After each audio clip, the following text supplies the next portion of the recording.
사도신경 하시면서 우리의 신앙을 고백하겠습니다.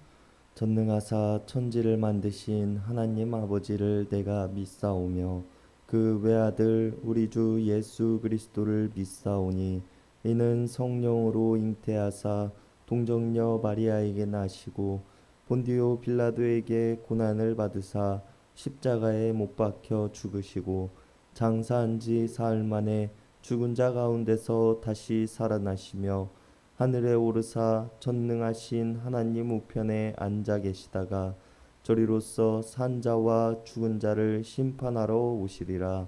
성령을 믿사오며 거룩한 공예와 성도가 서로 교통하는 것과 죄를 사하여 주시는 것과 몸이 다시 사는 것과 영원히 사는 것을 믿사옵나이다. 아멘. 우리 다 함께 찬송가 384장 통합찬송가 434장 부르시겠습니다.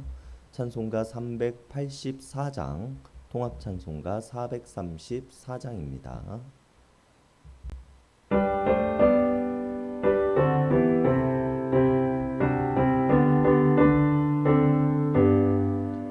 나의 갈 길 다가도록 예수 인도하시니 내 주 안에 있는 긍휼 어찌 의심하리요.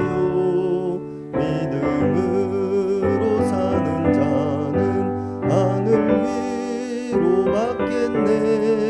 무슨 일을 만나든지 만사 형통하리라. 무슨 일을 만나든지 만사 형통하리라.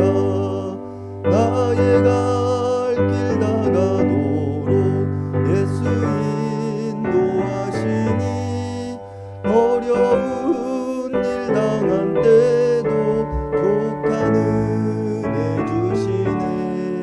나는 심히 고단하고 영혼 매우 가라나 나의 앞에 반석에서 샘물 나게 하시네. 나의 앞에 반석에서 샘물 나게 하시네. 나의 갈 길 다가도록 예수 인도하시니 그의 사랑 어찌 큰지 말로 알 수 없도다. 나니 감화받은 영혼 하늘 날아갈 때에 영영 부를 나의 찬송 예수 인도하셨네. 영영 부를 나의 찬송 예수 인도하셨네. 아멘.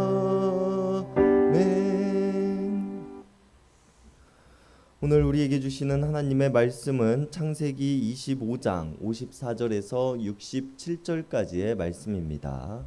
창세기서 24장 54절에서 67절까지의 말씀입니다.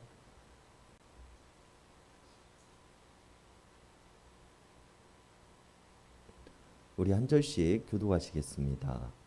이에 그들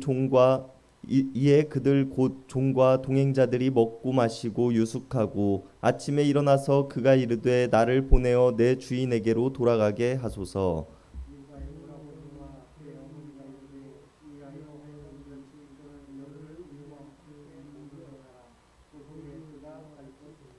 그 사람이 그들에게 이르되 나를 만류하지 마소서. 여호와께서 내게 형통한 길을 주셨으니 나를 보내어 내 주인에게로 돌아가게 하소서.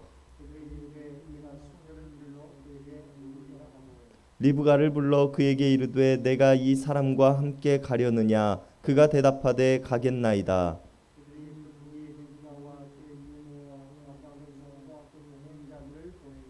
리브가에게 축복하여 이르되 우리 누이여 너는 천만민의 어머니가 될지어다. 내 씨로 그 원수의 성문을 얻게 할지어다.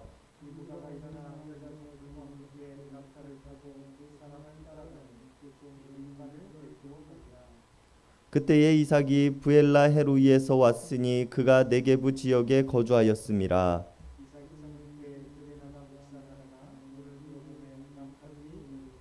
리브가가 눈을 들어 이삭을 바라보고 낙타에서 내려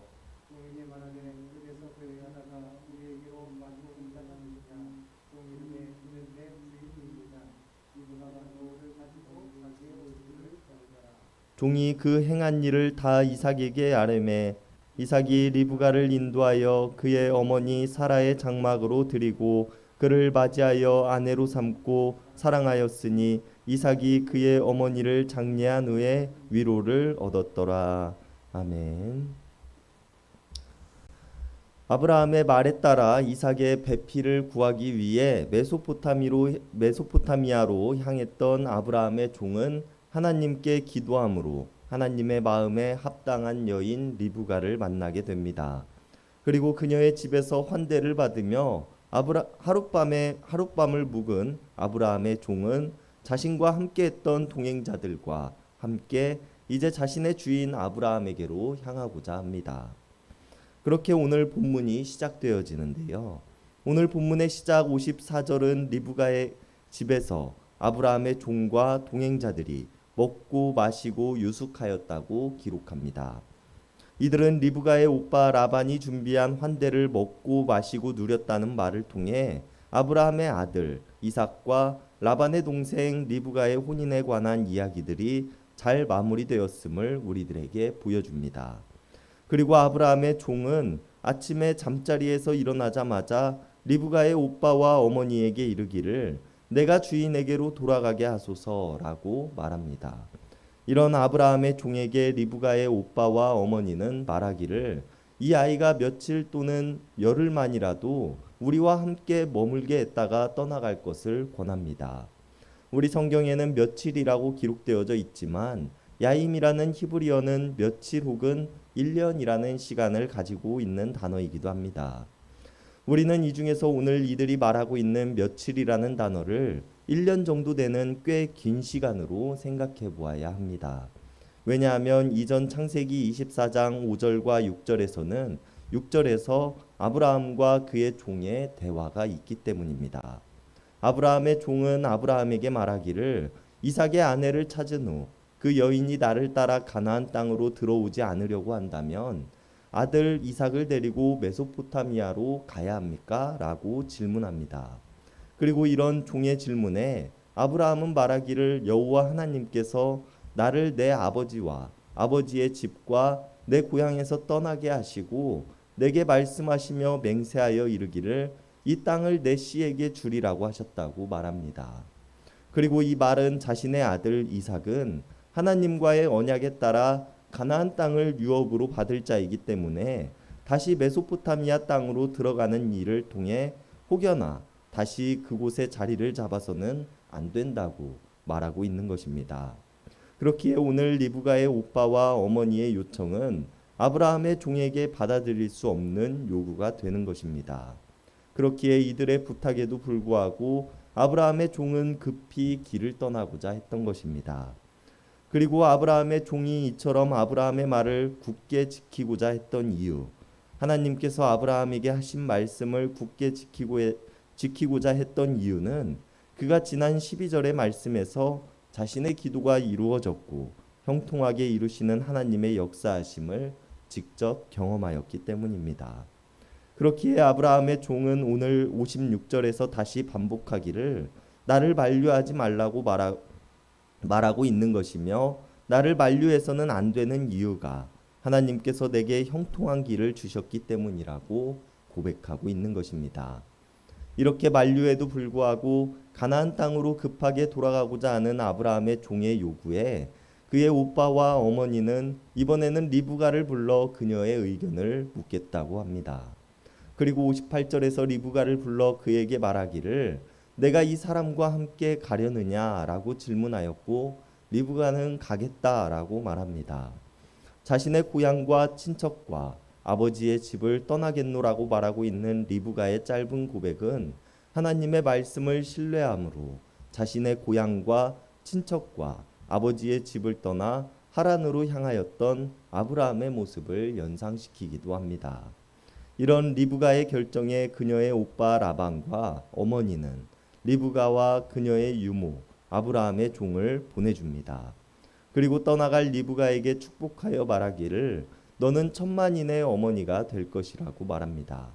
고향을 떠나 머나먼 타국으로 향하게 되는 리브가를 위해 오빠 라반과 어머니는 자신들이 할 수 있는 가장 좋은 것으로 베풀어주고 있는 모습을 우리들이 볼 수 있습니다. 이제 62절에서는 그 분위기가 바뀌어 자신의 아내를 맞이하게 될 이삭의 모습을 중심적으로 다룹니다.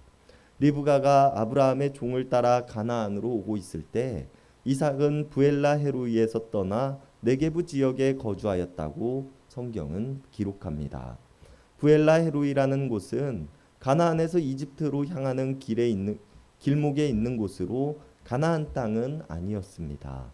어떠한 이유 때문에 이삭이 부엘라 헤로이에 거주하였는지에 대해서는 기록하고 있지 않지만 이삭이 네게부 지역으로 왔다는 기록을 통해 우리는 이삭이 가나안 땅으로 들어왔으며 이제 마무리되어가는 아버지 세대를 이어 하나님의 언약의 백성으로 살아갈 준비를 마쳤다는 것을 우리가 알 수 있는 대목입니다. 그리고 이삭이 날이 저물 때에 들에 나가 묵상하다가 눈을 들어보니 낙타들이 오고 있는 것을 보았다라고 성경은 말합니다. 이삭 또한 자신의 아내를 기다리며 마냥 기다리는 것이 아니라 하나님께 기도하는 모습으로 또 하나님의 도우심을 구하는 자의 모습으로 기다리고 있었다는 것을 우리가 알 수 있는 대목입니다. 그리고 이 모습을 낙타를 타고 이삭을 만나러 오던 리브가 또한 보게 됩니다. 리브가가 눈을 들어 이삭을 바라보고 가장 먼저 한 일은 낙타에서 내린 것입니다. 그리고 그녀는 종에게 질문하기를 우리에게로 마주오는 자가 누구인지에 대해서 묻습니다.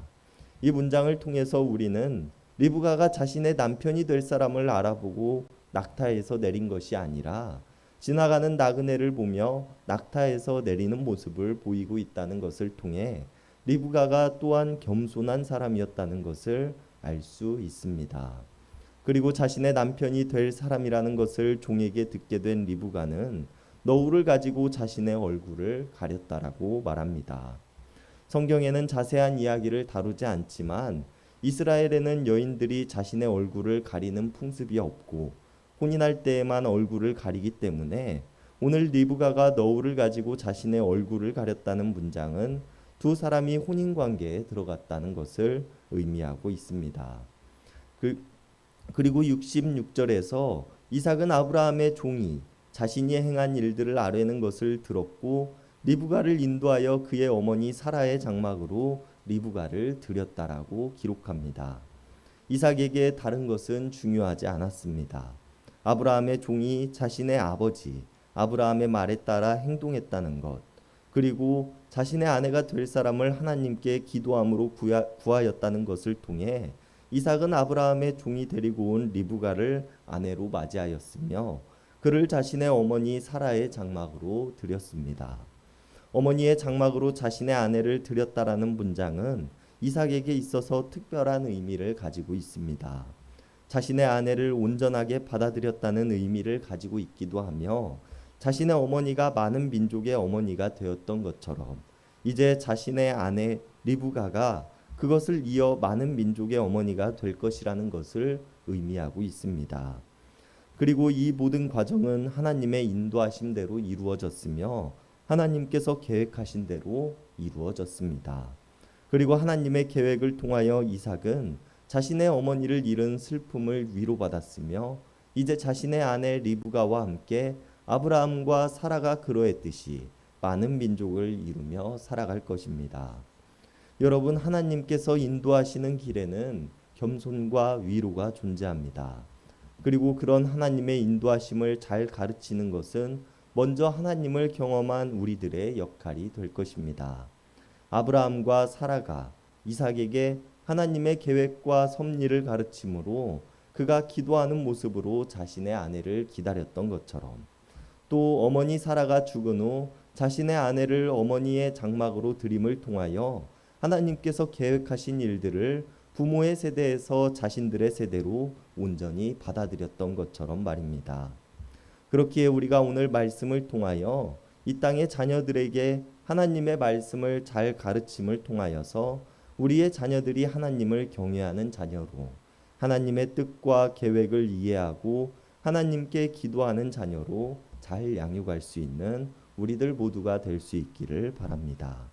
기도하시겠습니다. 언제나 우리를 인도하시며 도우시는 하나님, 한 부부가 가정을 이루고 부모의 신앙을 물려받는 과정을 통하여 우리의 인생을 인도하시는 분은 하나님이심을 깨닫습니다. 그러나 우리의 신앙이 나에게서 끝나는 신앙이 아닌 내 자녀와 이웃들에게도 바르게 전하는 신앙이 되어야 함을 느낍니다. 하나님의 역사하심과 계획은 이전에도 지금도 이후로도 쉬지 않고 역사하고 계시기 때문입니다. 그러나 우리는 우리가 받은 신앙을 전하는 데 소홀하였으며 하나님의 말씀을 가르치는 일에 열심을 다하지 못하였음을 고백합니다. 이런 우리들을 불쌍히 여겨주시옵소서. 우리가 먼저 받은 신앙을 내 자녀와 이웃들에게 잘 전하는 자들이 되게 하시고 이삭이 기도하는 삶을 살아갔던 것처럼 또 아브라함의 종이 주인을 따라 기도하는 자로 살아갔던 것처럼 또 리브가가 겸손한 자로 살아갔던 것처럼 우리들이 항상 기도와 겸손의 모습으로 살아가게 하여 주시옵소서. 언제나 우리를 인도하시는 하나님을 믿으며 우리를 구원하신 예수님의 이름 받들어 간절히 기도드렸습니다. 아멘. 이 시간 우리가 우리 개인을 위한 기도, 이웃을 위한 기도, 교회를 위한 기도, 세상을 위한 기도하는 시간 갖도록 하겠습니다.